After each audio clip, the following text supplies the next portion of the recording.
It wasn't all that long ago when it was front page news. It is Chinese drywall. And as Robert Patterson tells us, the issue may be out of sight, but it is not out of mind. It's known as the American dream, owning one's home. But to thousands of people across the country, that dream has turned into a nightmare.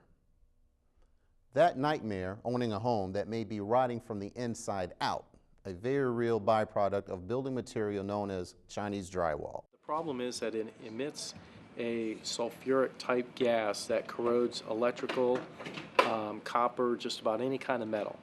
So you put the drywall in, within a couple of years it's going to corrode the metal, all of your electronics are going to short out, anything with copper is going to short out.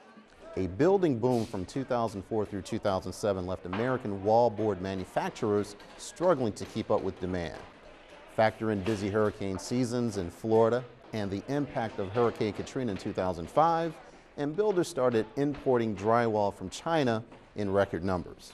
And within a couple of years, the problems began. They should have known there was a problem when they first installed it. When they put it on the ceiling, the next day it was on the floor, and some of the people broke out with rashes. It's estimated that more than 60,000 homes, primarily in southern states and California, are contaminated with tainted Chinese drywall. And now people are concerned that the wallboard gives off fumes that can corrode copper pipes, blacken jewelry and silverware, and possibly sicken people. We know where to turn. A lot of times they'd go to their builder. Their builder would, for the most part, the builders just kind of were trying to figure out what the issue was.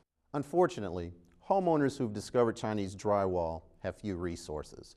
They've gone to their builders, who have pointed to the manufacturers who have denied that there is a problem. Insurance companies do not cover this because it's not considered a hazard.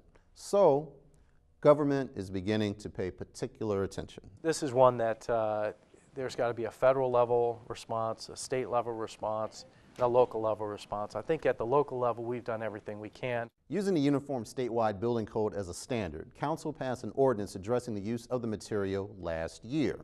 The ordinance bans the use of Chinese drywall in construction in Virginia Beach unless and until such material is determined to be in compliance with all applicable USBC requirements.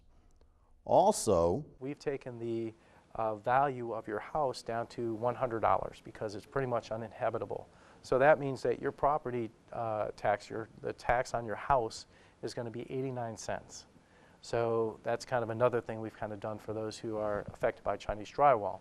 It's estimated that 300 to 400 homes are affected statewide, perhaps 100 in Virginia Beach.